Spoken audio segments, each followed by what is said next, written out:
শহীদ রাষ্ট্রপতি জিয়াউর রহমানের 44তম শাহাদাত বার্ষিকী উদযাপন উপলক্ষে আজকের এই প্রস্তুতি সভা সম্মানিত সভাপতি মহোদয় এবং আজকের এই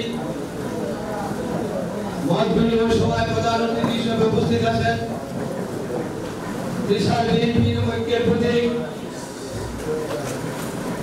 কেন্দ্রীয় নির্বাহী কমিটির অন্যতম সদস্য আগামী দিনের আশা আকাঙ্ক্ষার প্রতীক ত্রিশালের মাটি মানুষের নেতা জননেতা জনাব ডাক্তার মাহবুবুর রহমান লিটন সাহেব উপস্থিত আছেন ত্রিশাল থানা বিএনপি এবং পৌর বিএনপির সভাপতি সেক্রেটারি সম্পাদক সহ এবং সকল থানা এবং পৌর অঙ্গ সংগঠনের নেতৃবৃন্দ সবাইকে আমি আমার ব্যক্তিগত পক্ষ থেকে জানাই সংগ্রামী শুভেচ্ছা ও সালাম। আসসালামু আলাইকুম। আমাদের প্রিয় নেতা সূচনা বক্তব্যে উনি দুইটা অপশন দিয়েছেন আমাদের 30 মে প্রস্তুতি সভাকে কিভাবে করা যায়।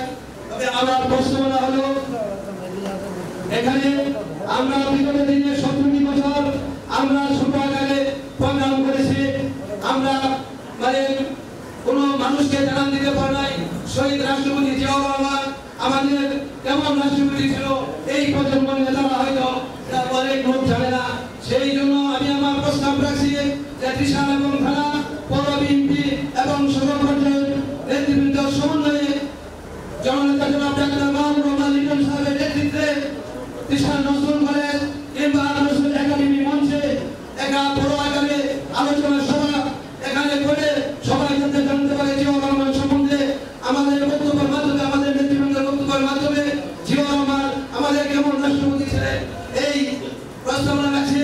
পাশাপাশি আরেকটি প্রস্তাবনা রাখছে যে আমাদের ওই দিন 30 মে আমাদের বিশাল পৌরসভা সহ দলীয় কার্যালয় এবং ইউনিয়ন পর্যায়ে দলীয় কার্যালয়ে দলীয় পতাকা এবং জিয়াউর রহমানের ভাষণ এবং দলীয় সঙ্গীত